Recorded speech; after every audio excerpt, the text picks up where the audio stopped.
कहूँ सुमति अनुहारी अब उमा शंभु संवाद भयऊ समय जय हेतु जय सुनु मिटि मिटहि विषाद।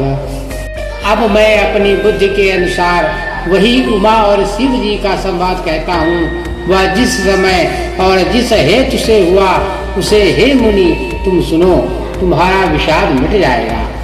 एक बार त्रेता जुग माही शंभु गए कुंभज ऋषि पाही संग सती जग जननी भवानी पूजे ऋषि अखिलेश्वर जानी। एक बार त्रेता युग में शिव जी अगस्त ऋषि के पास गए, उनके साथ जगत जननी सती जी भी गईं। ऋषि ने संपूर्ण जगत के ईश्वर जानकर उनका पूजन किया।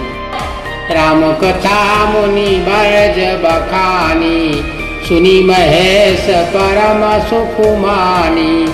ऋषि पूछी हरि भगत सुहाई कही शंभु अधिकारी पाई। मुनिवर अगस्त जी ने राम कथा विस्तार से कही, जिसको महेश्वर ने परम सुख मानकर सुना।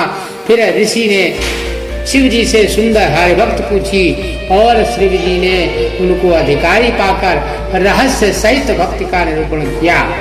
कहत सुनत रघुपति गुण गाथा कछु दिन तहाँ रहे गिरिनाथा।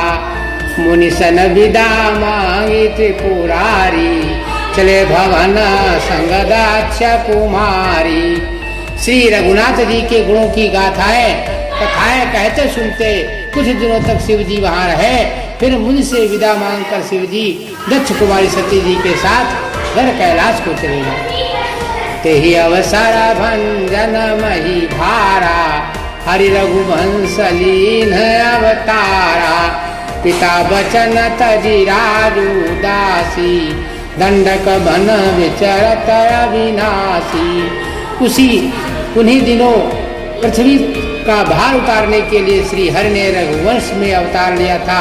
वे अविनाशी भगवान उस समय पिता के वचन से राज्य का त्याग करके तपस्वी या साधु वेश में दंडक वन में चल रहे थे। हृदय विचारत जात हर के ही विधि दर्शन होई गुप्त रूप अवतर प्रभु गए जान सब कोई। शिव जी हृदय में विचारते जा रहे थे कि भगवान के दर्शन मुझे किस प्रकार से हो। प्रभु ने गुप्त रूप से अवतार लिया है, मेरे जाने से सब लोग जान जाएंगे। शंकर उरयति क्षोभु सती न जानहि मरम सोई तुलसी दर्शन लोभु मन डर लोचन लाल थी।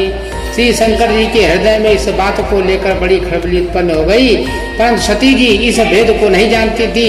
तुलसीदास जी कहते हैं कि शिव जी के मन में डर था, परंतु दर्शन के लोभ से उनके नेत्र ललचा रहे थे।